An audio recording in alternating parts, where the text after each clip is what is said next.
સૌથી પહેલા વાત કરીશું સંદેશ ન્યૂઝે જે અહેવાલ પ્રસારિત કર્યો હતો તેના પડઘા પડતા સરકારે તાત્કાલિક આદેશ આપ્યા છે। તપાસ કરવાના આ આદેશ આપવામાં આવ્યા છે। અરવલ્લી નકલી કચેરી મુદ્દે સરકાર હરકતમાં આવી છે। આ અહેવાલ સંદેશ ન્યૂઝે પ્રસારિત કર્યો હતો, જે બાદ તાત્કાલિક ધોરણ પર પગલાં લેવાયા। સિંચાઈ મંત્રીએ તપાસના આદેશ આપ્યા છે। સચિવ કક્ષાએ તાત્કાલિક તપાસ કરી રિપોર્ટ પણ મંગાવવામાં આવ્યો છે। અધિકારીઓને સ્થળ મુલાકાત કરી રિપોર્ટ આપવા માટે સૂચના આપવામાં આવી છે। મોડાસા નકલી કચેરી કાંડ મુદ્દે સરકાર હરકતમાં આવી છે।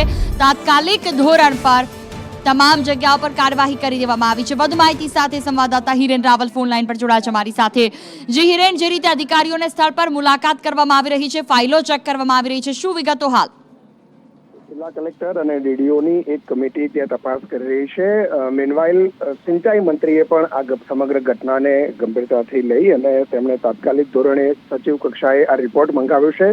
જરૂર પડે તો સચિવ પોતે ત્યાં જઈ રૂબરૂ મુલાકાત લઈ અને આ અંગેનો વિસ્તૃત રિપોર્ટ છે તે મંત્રીને સોંપવા માટે આદેશ કરવામાં આવ્યો છે।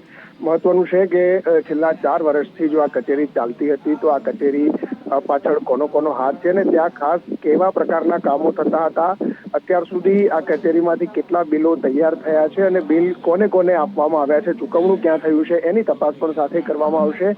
એક આક્ષેપ એ પણ છે કે 30 કરોડ કરતા વધુની રકમના બિલો અલગ અલગ અહીંયાથી તૈયાર થયેલા છે અને એની ચૂકવણી કરવામાં આવી છે।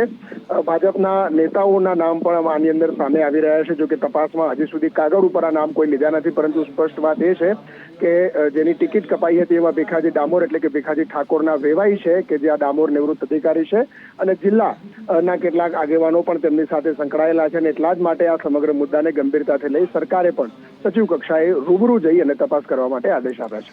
બિલકુલ, તમામ જાણકારી બદલ આભાર હિરેન। તો 30 કરોડથી વધુના બિલ છે કે જે મળી આવ્યા છે, જો કે આ બાબત પર તપાસ કરવામાં આવશે। ભીખાજી ઠાકોરના વેવાઈ હોવાનું સામે આવ્યું છે, નિવૃત્ત અધિકારી, અને આ બાબત પર સિંચાઈ વિભાગ પર સતત અધિકારીઓ છે તે કાર્યવાહી કરી રહ્યા છે। તપાસમાં સામે શું આવે છે તે જોવું રહ્યું।